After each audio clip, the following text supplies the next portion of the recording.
যখন সূর্য থাকবে মাথার নিকটে, সূর্যের তাপে মাথার মগজগুলো টকবক করে ফুটতে থাকবে, মানুষগুলো নাফসি নাফসি বলতে থাকবে। জাহান্নাম যখন মানুষের দিকে ছুটে আসতে থাকবে, আর মানুষগুলো যখন বলবে আল্লাহ ওই জাহান্নামকে ফিরান, ওই জাহান্নামকে ফিরান, ওই জাহান্নাম যদি আমাদের কাছে চলে আসে, শিকল দ্বারা যেই জাহান্নামকে আপনি বেঁধে রেখেছেন, সেই জাহান্নাম আমাদেরকে পাকড়াও করার জন্য আজকে আমাদের দিকে ধাবিত হচ্ছে আল্লাহ। সেই দিন সব মানুষগুলো বলতে থাকবে আপনি জাহান্নামকে ফিরান, আল্লাহ আপনি জাহান্নামকে ফিরান। সবাই চিন্তিত, সবাই পেরেশানিত। সেই দিন রব্বে কারীম বলবেন ঈমানদারদের জন্য সুসংবাদ, সেই দিন তোমার ভয় থাকবে না। কেমন ভয় থাকবে না?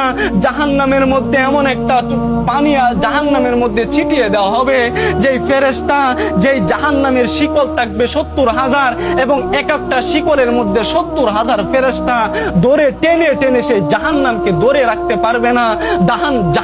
জাহান্নামীদের দিকে ধাবিত হবে। সেই দিন যখন মুমিনরা বলবে আল্লাহ এই তো জাহান্নাম চলে এসেছে, এই তো জাহান্নাম আমাদেরকে গ্রাস করে নিচ্ছে, সেই আল্লাহই বলে দিচ্ছেন ফালা খাউফুন আলাইহিম ওয়ালা হুম ইয়াহজানুন, তোমাদের কোনো ভয় নাই। ওই দিন এমন একটা পানি জাহান্নামের গায়ে ছিটিয়ে দেওয়া হবে, জাহান্নামের গায়ে ছিটিয়ে দেওয়ার সাথে সাথে ওই জাহান্নাম দ্রুত বেগে পিছনে সরে যাবে। জোরে বলেন সুবহানাল্লাহ। দ্রুত পিছনে সরে যাবে।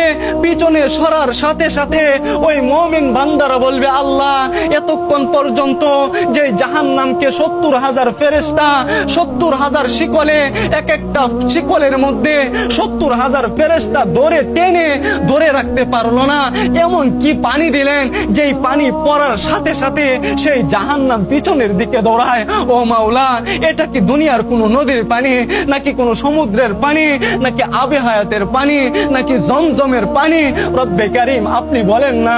সেই দিন বলবে গোলাম তুমি শুনে রাখো, এটা কোনো আবে হায়াতের পানি না, এটা কোনো জমজমের পানি না, এটা কোনো সমুদ্রের পানি না, এটা কোনো শস্য দুনিয়ার জমিনের মোটরের পানি না, এটা হলো আমার দুনিয়ার জমিনের গুনাহগার বান্দাদের চোখের পানি। জোরে বলেন আল্লাহু আকবার। চোখের পানির এত মূল্য, ঈমানদারের চোখের পানির মাধ্যমে রব্বে কারীম তার জন্য জাহান্নামকে হারাম করে দেয়। সুবহানাল্লাহ।